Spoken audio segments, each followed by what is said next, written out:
teman-teman, selamat siang. Saat ini kami dari kelompok 1 ingin membahas topik kami, yaitu tentang Perserikatan Bangsa-Bangsa atau PBB. Sebelum kami membahas ke topik tersebut, ada baiknya kami perkenalan dulu.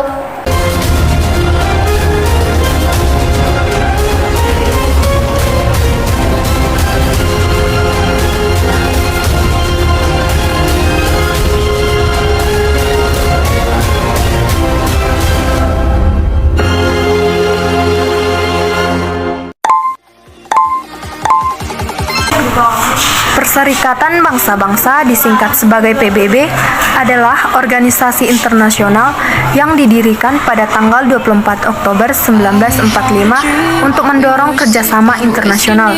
Badan ini merupakan pengganti Liga Bangsa-Bangsa dan didirikan setelah Perang Dunia Kedua untuk mencegah terjadinya konflik serupa. Pada saat didirikan, PBB memiliki 51 negara anggota. Saat ini terdapat 193 anggota. Selain negara anggota, beberapa organisasi internasional dan organisasi antar negara mendapat tempat sebagai pengamat permanen yang mempunyai kantor di markas besar PBB, dan ada juga yang hanya berstatus sebagai pengamat. Palestina dan Vatikan adalah negara bukan anggota atau non-member states dan termasuk pengamat permanen dan mempunyai wakil permanen di PBB, sedangkan Palestina mempunyai kantor permanen di PBB. Markas besar Perserikatan Bangsa-Bangsa terletak di New York, Amerika Serikat, dan memiliki hak ekstrateritorialitas. Kantor utama lain terletak di Jenewa, Nairobi, dan Wina.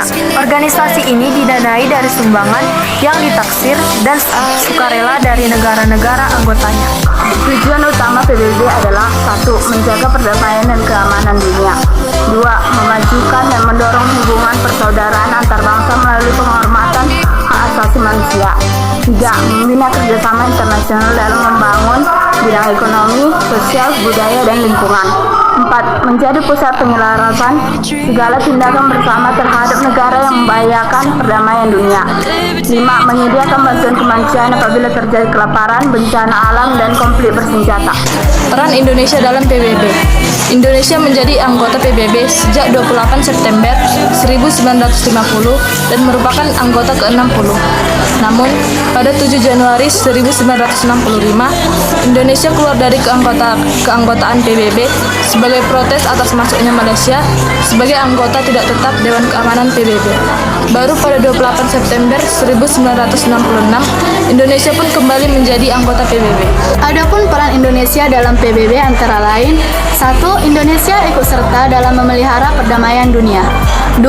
Mengirim pasukan Garuda ke daerah-daerah konflik seperti Timur Tengah pada tahun 1957, Vietnam pada tahun 1973, Bosnia pada tahun 1993 sampai 1995, dan Lebanon pada tahun 2006. 3. Mengirim Muhammad Roem sebagai ketua delegasi RI pertama dalam sidang umum PBB. 4. Atas perannya, Indonesia juga merasakan peran PBB dalam mengusahakan kemerdekaan Indonesia. Peran PBB itu terlihat dalam pembentukan KTN atau Komisi Tiga Negara yang mengawasi perjanjian Renville, mengutus UNCI dalam menyelesaikan sengketa antara Indonesia dan Belanda, mengirim pasukan UNSEF atau United National Security Forces untuk menjaga keamanan wilayah Irian Barat ketika menyelesaikan masalah Irian Barat antara Indonesia dan Belanda berlangsung. Misi PBB untuk menjaga perdamaian dunia pada awalnya cukup sulit untuk dicapai akibat Perang Dingin antara Amerika Serikat dan Uni Soviet. PBB berpartisipasi dalam operasi militer di Perang Korea dan operasi Perserikatan Bangsa-Bangsa di Kongo, serta menyetujui pendirian negara Israel pada tahun 1947. Keanggotaan organisasi ini berkembang pesat setelah periode dekolonisasi pada tahun 1960 dan pada tahun 1970-an. Anggaran untuk program pembangunan ekonomi dan sosial jauh melebihi anggaran untuk pemeliharaan perdamaian. Setelah berakhirnya Perang Dingin, PBB melancarkan misi militer dan pemilihan perdamaian di berbagai belahan dunia dengan hasil yang berbeda-beda.